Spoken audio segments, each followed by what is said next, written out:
Good morning. I'm Andy Myers at NYSE Research. I'm Jen Amos, and this is your morning market update for Monday, March 28th. Stocks on Wall Street opened slightly higher, following a closely watched inflation report. The Personal Consumption Expenditure Index is the Federal Reserve's preferred measure of prices. It rose 0.4%, the biggest increase in 2.5 years, on a big jump in food and energy prices. Excluding those costs, the core rate of inflation rose 0.2% for the second month in a row. Separate surveys within the report showed the consumer spending increased 0.7%, slightly higher than expected. And personal income rose just 0.3%, following a big jump in January. Oil prices are back in focus today after last week's 4.2% increase.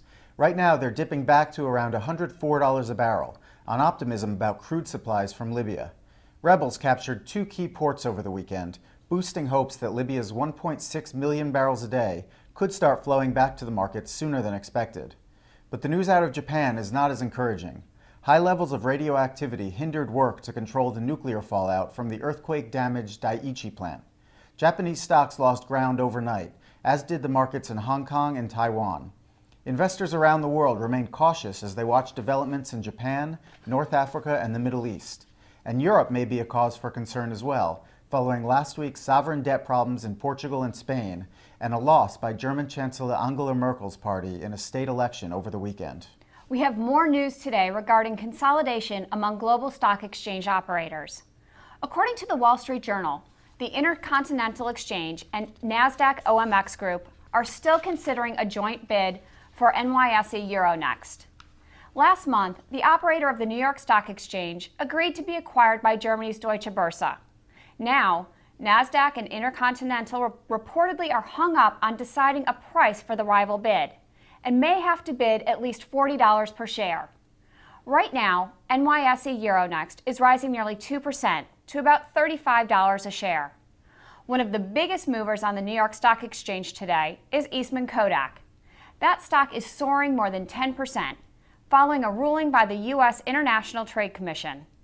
It said it will take another look at a patent infringement complaint Kodak leveled against Apple and Research in Motion last year. The company claimed that the digital cameras on the iPhone and BlackBerry infringed on a Kodak patent for reviewing images.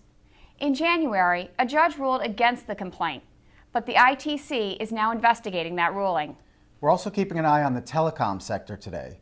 French communication equipment maker Alcatel-Lucent and the Finnish mobile phone giant Nokia are both sharply higher after Goldman Sachs upgraded the stocks to buy.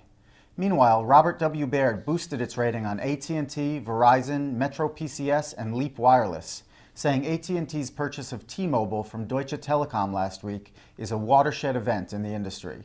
Finally, it's time for our weekly segment on the financial institutions that closed their doors last week.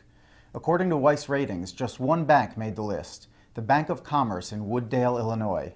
That brings the total number of failed banks and thrifts this year to 26. That's the latest from NYSE Research. Have a great trading day.